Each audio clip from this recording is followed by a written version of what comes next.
Hey everyone, welcome to the Frontline Community Church podcast. My name is Jared, and I'm the group's resident here at Frontline in Grand Rapids, Michigan.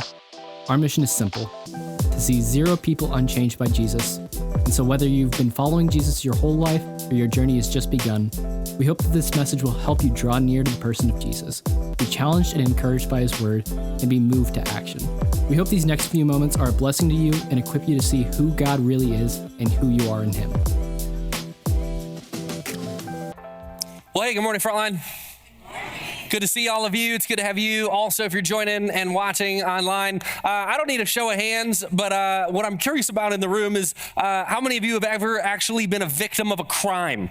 I was actually a victim of a crime years ago. It was about 6 or 7 years ago. Shannon and I had just bought a house. It was definitely a fixer-upper. That's what it qualified as, which meant I spent a lot of time at Lowe's, which is convenient for me because it's right there. So Shannon was scrolling on Marketplace, and she found this posting that caught both of our attention. It was somebody selling some Lowe's gift cards. Normally, alarm bells go up in both of our heads of like, proceed with caution, move slowly. This is probably a scam. But we started looking into it. We were messaging back and forth. The person seemed really forthcoming, really honest, very likable. Kind of built some trust. And so what I said is, I am not going to get scammed. That's what I vowed. Famous last words. I said, I'm not going to get scammed. So I'm going to meet this person at Lowe's. So I met this guy at Lowe's. He showed up. He was in a nice pickup truck. He was dressed nicely, a little bit older than me. And so he was selling these gift cards. And here was his story. We had a credit card and it had a lot of points on it. So we cashed in the points for the credit cards or the points for the gift cards. And so we're getting rid of the gift cards because we no longer need them. I went, okay, that's a decently believable story, right? Some of you are like, I'm out already. I wish I would have talked to you before this deal. I'm like, okay, this seems legitimate. And I said, I'd like to check the balances of all of them. That's why I decided to meet at Lowe's. And so we checked the balances of all of them. And 3 out of 4 of them were good. One of them had an issue. He ran back inside, came out. I checked it online. It was all good. Here's the thing. He asked me right before we completed the transaction, he goes, what are you going to do with these? And I said, trusting him, I don't really know yet. We bought a fixer-upper. There's tons of projects. Like, we're going to be using this for a long time because it was a lot of money. It was $1,000 that I was buying these for. And so I go, I don't know what I'm going to use them for yet, but I'm going to use them. And the reason I'm buying them is obviously the value of the gift cards was higher than what I was paying for them. And so he goes, oh, okay, great. So we did the transaction. I handed him the cash. I took the gift cards and I drove away. And I thought, sweet, I'm not Dutch. I could fool you though. I mean, I got a great deal, smoking deal, right? Couple $100 in my pocket of value. Well, it was a great deal until I showed up to Lowe's about 4 to 6 weeks later. And I'm shopping through Lowe's. And you know what it feels like when you're like, I got money for this. I was kind of like, I don't need all of this, but I'm going to throw this here and throw this here. I'm going to add it up. I filled up my cart. I went to the front. I was ready to check out. They scanned all my stuff and they go, okay, here's the cost, whatever it is. And I pull out one of my fancy new gift cards and I hand it to them and they swipe it and it goes, merp, merp. I was like, I don't know a lot about cashiers and stuff, but I know that's probably not good because it said 0 when it beeped. And so I was like, $0. And she goes, do you have another gift card? I was like, yes, but that one has money on it. Can you swipe it again? So she swipes it again. Merp, merp. I was like, oh no. You know that pit in your stomach that you just immediately feel? I was like, please try it one more time. I think your system's broken. And she swipes it again and it says $0. I go, oh no. And I pull out the other gift card and I hand her the next one and she swipes it, $0. I hand her the next one, $0. 3 out of 4 of those gift cards were 0. You know that feeling when it's like, he got me. I mean, we're 4 weeks, 6 weeks later, something like that. I remember looking back and going, I'm going to message him right now, right? As if he kept his Facebook profile active. And so I pull it up and all these things start hitting me like, well, that makes sense. The person we were talking to wasn't the guy that I met. And then he was a little shady right at the end in the communication. And so I try to message. It says the profile has been deleted. You can no longer send messages. And for a brief second, I was impressed. Because I was like, I was aware, I was asking all the right questions, checking all the things, trying to make sure I didn't get scammed. And here's the realization, standing there with the cashier, I went, I know how he did it. He took a picture of the back of all 4 of those gift cards with the pin exposed. So he sold them to me, and after hearing I'm not using them for the short amount of time, he went and sold them online again. The best part of this whole story is that Shannon was the one that found the ad in the first place. So I came home and I went, this is an us deal. This isn't just a me, because if it was just a me, we all know I'd be sleeping in the garage for the next month because I just lost a whole lot of money for our family. It was an us deal. It was a blow. And then here's what it feels like, right? This is why I tell you the story. What does it feel like when you get wronged like that? What's it feel like when you're the victim of an adjustment? I started feeling all these emotions at the cash register and then beyond. I was like, I don't even want this stuff anymore. I hate Lowe's. I don't ever want to shop again. You start reacting, right? You're stressed out, and then you get angry, and then you get resentful, and then all of a sudden you're suspicious, and you're suspicious of everybody. I still don't like Marketplace. I still don't like it. I don't trust it. It's because you just learn, like somebody looked me in the eye and lied to me.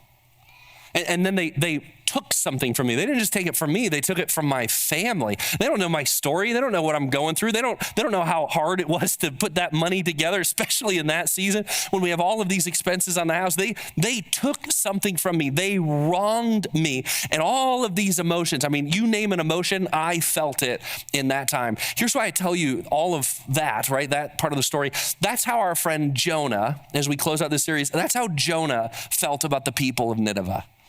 Jonah and the Israelites were victims of Nineveh's crimes. Nineveh was known for being brutal. They were part of what's called the Assyrian Empire. They were a brutal empire. They were vicious. They would move in and they would conquer territories. They would invade. They would be absolutely awful to the people. Today, it would be called crimes against humanity. And what they would do and how they would treat men and women and children and societies and people that weren't engaged in warfare, how they would be treated. This was a brutal, wicked people, and Jonah hated them. He hated them. And you know what? If we could hear a bunch more of the story and a bunch more specifics, we might hate them too. We might understand some of the angst and the frustration and the emotions that come up even after my story getting scanned. Those emotions after years after year after year, decade after decade, a people that oppresses another people over and over and over. So imagine Jonah's pleasant surprise when Jonah gets sent to Nineveh to preach a message of destruction.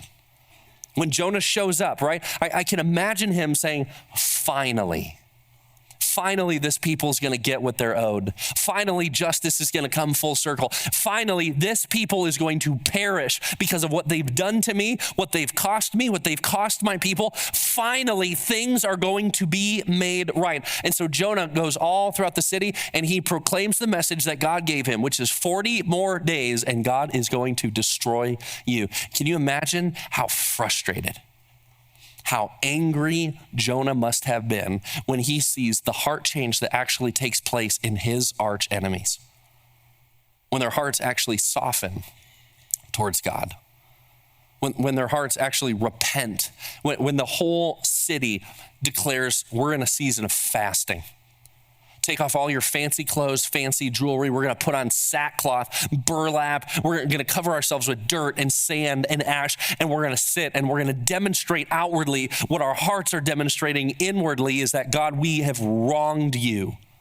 We have sinned against you. We are wicked and we are owning it and we're repenting. In fact, we're asking God, would you give us mercy? Maybe God won't destroy us if we humble ourselves and lower our hearts and lower our postures before the almighty God that Jonah just described. Maybe God will relent, and that's exactly what happened. God did not bring about the destruction that he had promised. Well, Jonah short circuits. He loses it. This is the moment that he had been waiting for decades. They're finally going to get what's coming. And then God relents. And the text says, but to Jonah, this seemed very wrong. And God asks him, is it right for you to be angry, Jonah? Is it right for you to be upset? And here's Jonah's response. This comes in chapter 4, verse 5. Jonah had gone out and he sat down at a place east of the city. There he made himself a shelter, sat in its shade, and waited to see what would happen to the city. This is such a funny part of the story. Jonah does not engage in God. They're almost having a conversation at this point. And Jonah's response to God is this: I'm not talking to you. I'm going to come over here. I'm going to set up my lawn chair. I'm going to sit down and I'm going to stare and I'm going to outwait you, God, because they're wicked and they deserve to be destroyed. So please send the asteroid now. That's what I read. That's the David Standard Version. He sits down and I just picture, he crosses his arms going, do it. I'm ready. The guy wants to watch 120,000 people burn. He's upset. And so he sits there and he's waiting. He's waiting, saying, God, do it. And then the text continues here. Go ahead and go to the next one. Then the Lord provided a leafy plant and made it grow up over Jonah to give shade for his head, to ease his discomfort. Interesting word. And Jonah was very happy about the plant. That is my favorite line in the entire book of Jonah. That Jonah, who's throwing a tantrum like my toddler, right? Stomps his foot, crosses his arms and says, no, I don't like this. But God's generous. God's nice. God brings about this plant and he grows this plant and the plant provides shelter and shade. So Jonah's in the middle of the desert. He's perched up high and he's watching and he's waiting for God to destroy this city, but it's hot. It is hot. We were talking as a teaching team, right? We're part of a Zero Collective, so we have multiple pastors that all gather every week. And we talk about the same text together as we get ready. And what one of them said is he had read somewhere that it could be like up to 124, 125 degrees. That's how hot it was. So Jonah's hot and he builds himself a shelter and he's hiding underneath the shade and he's waiting for God to destroy the city. And he's just waiting and waiting. And God says, I'm going to be nice to Jonah. I'm going to allow this plant to grow up over his head and I'm going to bring ease to the discomfort that he is experiencing. So it has a dual meaning here. There's a physical discomfort that Jonah is experiencing from the heat. It's hot. He's tired. He's exhausted. Being this angry for this long is tiring, right? Some of us know that. So Jonah has a physical tiredness, a physical faintness that comes from the heat and the sun and the wind. He's tired and he's winded, and God gives him relief for this discomfort. But there's also a deeper level of discomfort, isn't there? This isn't just physical for Jonah. This is spiritual. There's something else that's going on under the surface that Jonah has arrived at the conclusion that God is not being fair. God is not being just, that God is allowing his enemies to walk away and to get off for free. And Jonah, to him, that grieves his soul. This is wrong. For Jonah to say this is not right, Jonah meant it on the deepest level possible. God provides this shade that comes through a plant, and he eases Jonah's discomfort, not just physically, but also spiritually. And then the text continues here. But at dawn the next day, God provided a worm. I want you to catch this. God provided. The next day, God provided a worm, which chewed the plant so that it withered. When the sun rose, God provided, yet again, a scorching east wind, and the sun blazed on Jonah's head so that he grew faint. He wanted to die, and he said, it would be better for me to die than to live. Jonah, welcome to the roller coaster of emotions. Can anybody else relate to Jonah here? In my family, this is me. I play that role. I have high highs and I have low lows. Jonah goes from my favorite verse in the entire book of Jonah, and he was happy about the plant. He's at the top. He loves this plant. He's admiring the plant. He's grateful for the plant. And the second the worm shows up and the heat and the wind that comes and it's just pressing on him and crushing him, Jonah says, just kill me. I hate this.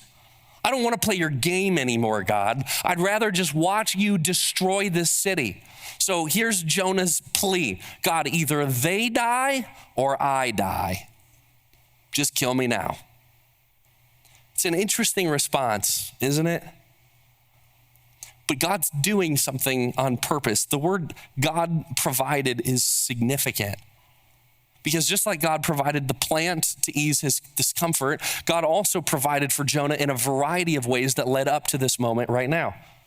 If you remember the beginning of the book, God said, Jonah, I'm calling you to go to Nineveh. I'm calling you to go to your arch enemy. And Jonah says, no, I don't want to go. Jonah ran the opposite direction, and it said God provided a great wind that came over the sea. God provided a storm, an opportunity for Jonah to come back to God. And Jonah said, nope, not doing it. So Jonah gets thrown overboard. And as he's in the water, as he's looking at his impending doom, the waves are crashing over him. He's treading water. He's trying to stay alive. God provides what? A fish. And the fish comes and swallows Jonah. And Jonah spends 3 days and 3 nights in the fish. Jonah eventually gets spat up. God continues to provide for the prophet that is bent on running from him. See some of the metaphor at play here? God is going after Jonah. God's attention is no longer on the people of Nineveh. It is solely on Jonah. He's inviting him to come back. God continues to provide things and to provide opportunities for Jonah to turn his attention back on God. And then we'll keep reading here. But God said to Jonah, is it right for you to be angry about the plant? And Jonah's response, it is, he said, and I'm so angry, I wish I were dead.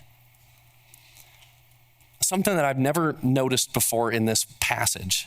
I've read this most of my life. I mean, I grew up in the church. I've read and I've heard this story. Something I never noticed before was what Jonah was actually angry about. Notice it's in God's question. God said to Jonah, is it right for you to be angry about what? The plant. He doesn't say, is it right for you to be angry about the heat? He doesn't say, is it right for you to be angry about the wind? Both of which God provided.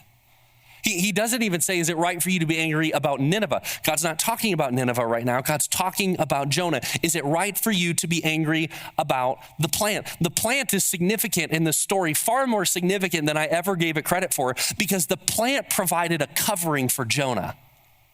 It's so cool. God provided a covering, a shield, a shade for Jonah as he's in the middle of the desert. He's totally exposed. He's at the whims of whatever the sun and the wind and the elements do to him. God provides a shelter and a covering over Jonah. And when God removes the covering for Jonah, Jonah gets ticked off about it. How dare you take the covering over me? That plant made me happy. The covering, the protection, God, made me happy. And I just picture him going, do you see what's happening here? Jonah, you're upset about the plant that was over your head that provided shade for you from the sun. But what you're demanding is that I remove the protection and the covering that I have placed over my people in Nineveh. You are asking me to remove the covering and to remove the protection so that the wrath of God gets poured out on top of them. That's what you want. You think that's going to satisfy you? And it makes me take a step back and go, what is our idea of justice in this world? If we look at Jonah's model of justice, justice is this: you hurt me, so they get hurt. It's not just I hurt you. It's okay, God, now you hurt them. It's eye for an eye. It's tooth for tooth. It's shot for shot. It's pain for pain. Here's the problem with that method of justice is, when does it end? Think about somebody that's hurt you in the past, somebody that's wronged you or taken something from you, somebody that manipulated you. Maybe they stole something from you. They abused you. They hurt you. They took something from you. If you look at that, and if you look at that person and you say justice to me means they get back what happened to me, when does it end? I mean, really, when does it end? When does it end in your marriage? When does it end in your relationship with your family or people that don't talk anymore? When does it end at work? When does it end in a country? When does it end in wars? When does it end? When shot for shot for shot for shot for shot, eventually everybody dies. That's what I think happens. God's idea of justice is so different than Jonah's idea of justice, and if we're being honest, than ours. Jonah exclaims to God, they die or I die. You pick. And what blows my mind about God is he says this: what if there's a third option? What if I die for that? God introduces a totally different model of justice. It's not played out yet in the story. We'll get there. But he looks at Jonah and he looks at Jonah's heart and he looks at his desire for justice, and God's able to poke holes in it and say, you're the recipient of the covering that I have provided over you, but you demand that I remove the covering over a whole group of people, 120,000 people. You're demanding that they get wrath because they hurt you. The problem with Jonah here is Jonah's not desiring justice. Jonah can only see the pain that he has endured. The pain that he has endured, that he has taken on, that he has faced, not just individually as a people, has shaped and construed and morphed the idea of justice that Jonah thinks he's entitled to. I heard this not that long ago, but isn't it funny? It's kind of a funky position when the person who was wronged is also put in the position to decide what justice looks like. How do you do that fairly? How do you do that equally and justly? But Jonah, as God gives Jonah opportunity after opportunity after opportunity, engage with me, Jonah. Bring it to me, Jonah. Let me do something with that, Jonah. Jonah refuses. If I read this story, maybe I'm the only one, but when I read this story, I'm a little bit tempted with his responses right now to start cheering for Jonah's destruction. God, he's annoying at this point. He's annoying. Why can't there be a chapter 5 and it's just labeled, God deals with Jonah? I'd get excited about that. What's in that chapter? Here's the problem. God has dealt with Jonah in chapters 1, 2, 3, and 4. The problem with Jonah is actually a lot like us. That the way Jonah approaches justice, the way he approaches injustice, the way he wrestles with pain actually is super relatable for all of us. It's definitely relatable for me. The problem with pain's a funny thing, isn't it? If I had to pick the topic that I would look at or close on for a book like Jonah, pain would not be the area that I would naturally go, I want to close with that. I want to talk about pain, but pain shifts so much how we see. What pain have you endured at the hand of somebody else? What's the pain that you have experienced in your life that as you walk today, or as you go to work tomorrow, or as you relate to your family at home, what's the place of pain that you say, it's definitely still there? What's the place of pain that exists in your life? And what happens inside of you when you experience that pain, or when you experience somebody poke that pain? I know a bunch of your stories, even in this room. What about this? What happens when a car accident leaves you maimed for life and you struggle with chronic pain as a result? What happens inside of you because of that pain? What happens if a parent abused you? And then later in life, it led to substance abuse and broken relationships, and the cost just continues to incur over and over and over. What happens inside of you when that spot in your heart gets poked yet again? What happens when a former spouse cheated on you, or left you, or stole from you, or went after the thing that mattered to you most, that they just tossed you aside and they moved on with your life? What happens when that pain is prevalent in your life? How do you function in that? Or how about this one? What about when you were unjustly fired, let go from a job, betrayed by a friend or a loved one? I think so many of us, our natural response is we get angry, we get self-protective, we get skeptical, we get suspicious, we get reserved, we get bitter, we get closed off, we get distanced from everybody else. That's Jonah. That's us. Maybe that's the reason God preserved this book for us for thousands of years, because the prophet that maybe many of us are secretly cheering against at this point is actually ourselves. God's inviting us into something. Jonah is like so many of us. And I think even if you're a church person, if you're a Jesus follower, if you've been around a church for a while, like you might arrive at the conclusion logically that God's way is better, that God is right, that God is just. You may arrive there, but deep down you go, it's just hard to stay there though. It's hard to actually live that out. It's hard to embody that. It's hard to accept that actually may be the best way. That's what makes Jonah so relatable. Here's what's so interesting is how much pain dictates and shapes how we see justice and injustice in our world. Julius Caesar was quoted as saying this once. I just thought it was so good. I wanted to share with you. It says, "It is easier to find men who will volunteer to die than to find those who are willing to endure pain with patience. That's Jonah. That summarizes the character of Jonah. Jonah is far more willing to die. Take my life, Lord. I'm going to flee the opposite direction. I'm content getting thrown overboard. But the pain that these people has caused me is so great, I would rather die and not deal with it anymore than to live and be patient and to sit in that pain and allow it to do something in our lives. That's Jonah. That's me. That's probably us. And for so long, I was talking to a bunch of people between services. My own journey with pain is significant. People that hurt me and wronged me and took things from me. I mean, the thoughts that went through my mind for years, just going, this can't continue. God, you either need to remove them completely or you need to remove me completely. God, I just can't endure this. There's no way this is ever going to be right. There's no way this is ever going to be made right or redeemed or fixed or solved. God, I just need an out. Do not make me sit in this any longer.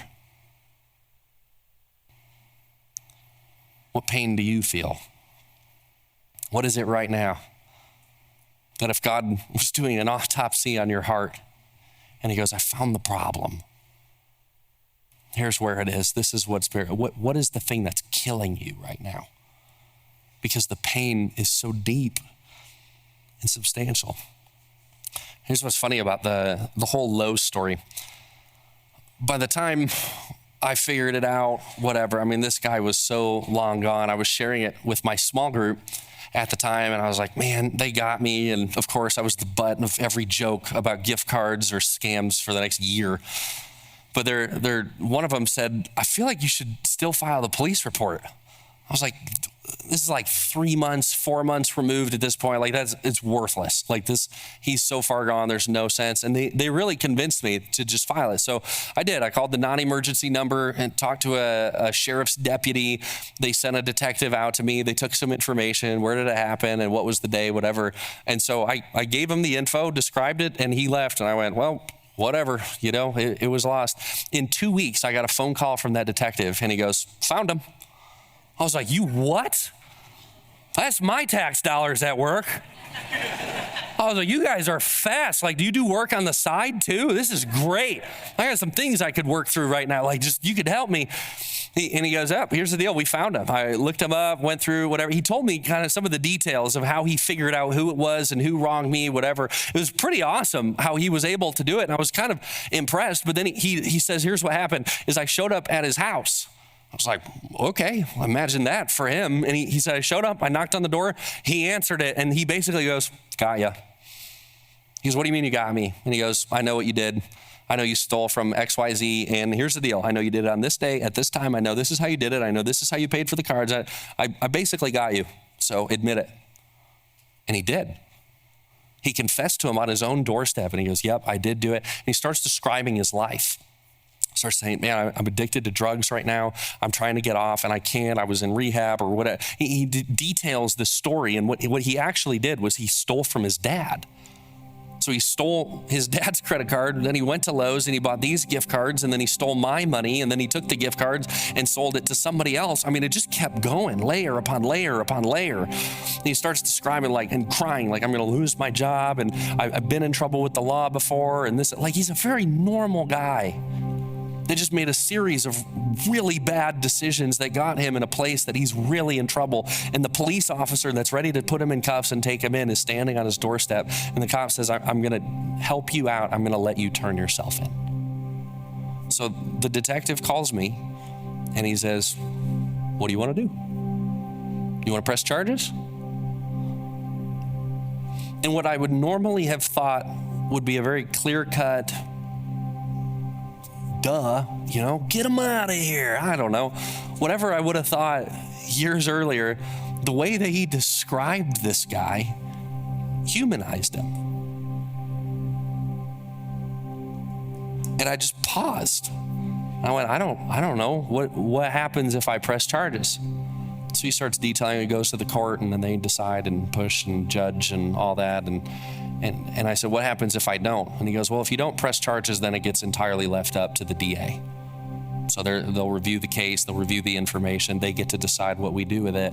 And I remember just thinking, like, I've never been put in the position to determine somebody's fate like this before. And I wasn't gonna be quick. I remember Shannon asked me this question, and she said, what if he ends up going to Frontline someday? The detail I didn't tell you is he lives like 2 miles from here. And her question shaped this eternal perspective of what do I want to do right now? The victim being in the position to decide sometimes gets funky. That I'm just letting you in. It was weird. So I said to the police officer, I don't want to press charges. I'll just leave it up to the DA. I'll leave it up to the system. I'll leave it up to decide. I made it clear I'd still like my money back if that's reasonable. So I don't know what happened. I know he ended up turning himself in. I know he went to court. I got a check back about a year later.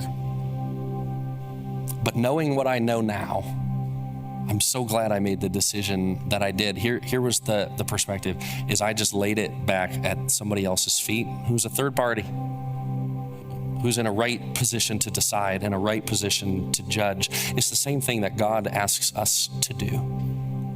God said, you don't need to impose your own justice. You bring that injustice to me. You ground it. The greatest injustice that has ever taken place happened on the cross. You see a perfect Savior, the Son of God, so moved by love for us, for the world, for those that rejected him, that he laid down his life. He was nailed to a cross. The nails were driven into his hands and his feet. He was whipped. He was beaten. He had a crown of thorns that was jammed on his head till the blood ran in his eyes. He was hoisted up, and he was shamed, and he was mocked, and he was ridiculed. And as he hung there, he looked at all of us. And he said, Father, forgive them. I don't even know what they're doing. That's injustice. And the injustice of the cross frees us from imposing our own justice. That's what God invites us to do. It's so hard to do. It's so hard to live out. But what he asks us to do is to take the wrong that was done to you, to take the person that had taken from you, to take the injustice and lay it down at his feet and say, you're the judge. You are God. You are in the position of authority. You're a good father. You're the one that's impartial. You're the one that is right. So God, we just submit this to you. And something happens inside of us when we do that. I think God meets us and grows us and teaches us something that is only possible when we actually submit. And when we do submit, God can take it. And he doesn't just pay for it, but God can take it and he can redeem it and he can restore it and he can make it better and he can lead to new life and he can further his kingdom and he gets the glory for all of it. But what he asks us to do is to bring it to himself. This is God's response. If you read the end of it as to Jonah, when Jonah says, yes, it is right. God says, you've been concerned about this plant, though you didn't tend it or make it grow. It sprang up overnight and it died overnight. But should I not have concern for the great city of Nineveh, in which there are more than 120,000 people who can't tell their right hand from their left, and also many animals? What God says is, I care about people. People are precious to me. I'm the one that gets to administer justice. I'm the one that gets to administer mercy. I'm the one that gets to administer compassion. I'm the one that gets to be in that place. What he asks us to do as his followers is to yield it to him. So just that closing question is this: what injustice do you need to release today? I don't want it to be too simplistic, but even last night when I was walking around here in this place, I went, okay, Lord, what are the injustices that I'm holding on to right now? What are the things that have caused pain, that have led to loss, that have led to brokenness, that have led to death in a variety of ways? What are the things that I'm holding on to that I want justice served and I know how I want it served? Okay, God, I give that one to you. Okay, I release that one to you. Okay, I yield that one to you. What is it for you? I just want to encourage you and invite you to use this space to start, to yield it back to him and watch what he can do. as one who's on the journey with you, watch how he can redeem what you are convinced is dead any other way. Watch how God can use that in a mighty way. Let me pray for us quick. So God, we just come before you.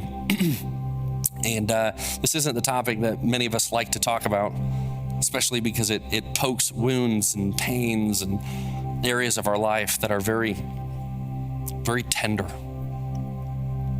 So God, whatever injustice is at play in our lives, wherever we feel wronged right now, wherever we feel taken advantage of right now, whatever it is that we have a hard time letting go of, I pray, Lord, that you would give us the courage and the boldness and the strength that we need to forgive that person, but not just forgive that person for the wrong, but yield what justice actually looks like back to you.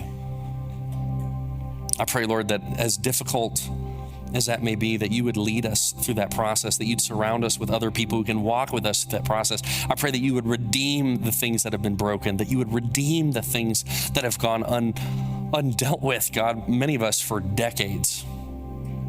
I pray that we would steward our pain well. I pray that we would submit that back to you. And I pray, Lord, that we would trust you in that process. So God, right now, whatever it may be, I pray that we would each take turns, maybe individually sitting in our seat, maybe as an act of worship, that we would lay that down and we would say, God, here's the injustice that I surrender to you. Here's the person that has wronged me that I surrender to you. And God, I pray that we would experience the freedom that comes from doing that. We love you. We thank you. We pray this in Jesus' name. Amen. We hope this message encouraged you in seeing who God is and who you are in him. If you want to take a next step, visit frontlinegr.com/next. We look forward to connecting with you there, and we'll see you back here next week.